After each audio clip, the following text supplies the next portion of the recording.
തിരുമേനി കോറാളിയിലെ കാവേരികുളത്ത് ശിവഗിരി മഠം നിർമ്മിക്കുന്ന ശാരദാ മഠത്തിന്റെ 3D പോസ്റ്റർ പ്രകാശനം ശില്പി ഉണ്ണിക്കാനായി നിർവഹിച്ചു.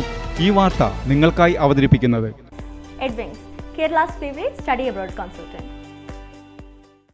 തിരുമേനി കോറാളിയിലെ കാവേരികുളത്ത് ശിവഗിരി മഠം നിർമ്മിക്കുന്ന ശാരദാ മഠത്തിന്റെ 3D പോസ്റ്റർ പ്രകാശനം ശില്പി ഉണ്ണിക്കാനായി നിർവഹിച്ചു.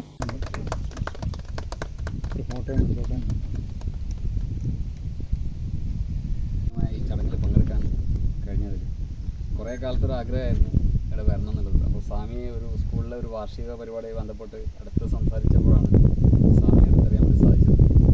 അപ്പോൾ ആ ബന്ധമാണ് ഇപ്പോൾ നിങ്ങളുടെ ഇതിൻ്റെ തിരക്ക് എന്ന് പറഞ്ഞാൽ ഇന്ത്യയിലെ ഏറ്റവും വലിയൊരു ശിവൻ്റെ പ്രതിമ തലപ്പുറം രാജരാജേശ്വര ക്ഷേത്രത്തിൽ 4 വർഷം കൊണ്ട് പൂർത്തിയായി അതിങ്ങനെ മിനിക്കോണി എടുത്തുകൊണ്ടിരിക്കുന്നു.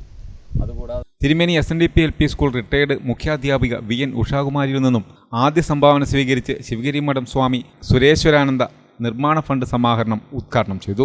കാവേരികുളം ക്ഷേത്രം vice president EB Arun, convener Sunil പേപ്പതിയിൽ, പ്രസാദ് ശാന്തി, KA സന്തോഷ്, PS സജി എന്നിവരും ഭക്തജനങ്ങളും ചടങ്ങിൽ പങ്കെടുത്തു. മുഹൂർത്തത്തിൻ്റെ ആ ഒരു സാക്ഷാത്കാരത്തിലേക്ക് വേണ്ടിയാണ് നമ്മളെ ഒരു ചുവടുവെപ്പാണ് ഇവിടെ തുടങ്ങുന്നത്.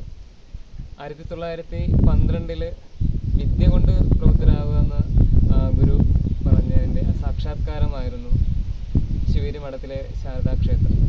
ആ ശാരദാക്ഷേത്രത്തിലൂടെയാണ് ആ ഗുരുവിൻ്റെ ആ ഒരു പ്രബോധനത്തിൻ്റെ സാക്ഷാത്കാരം എന്നോണം കേരളത്തിൽ ഉടനീളം ഭൗതികമായിട്ടും ആധ്യാത്മികമായിട്ടും ഉണ്ടായിട്ടുള്ള സാമൂഹ്യപരമായിട്ടും സാംസ്കാരികപരമായിട്ടും അതേപോലെ ആധ്യാത്മികപരമായിട്ടും ഉണ്ടായിട്ടുള്ള മനുഷ്യരുടെ പുരോഗതി. വിദേശ പഠനമാണോ നിങ്ങളുടെ ലക്ഷ്യം? എങ്കിൽ എഡ്വിങ്സ് തന്നെയാണ് നിങ്ങളുടെ ഏറ്റവും മികച്ച choice. Edwings, Kerala's favourite study abroad consultant.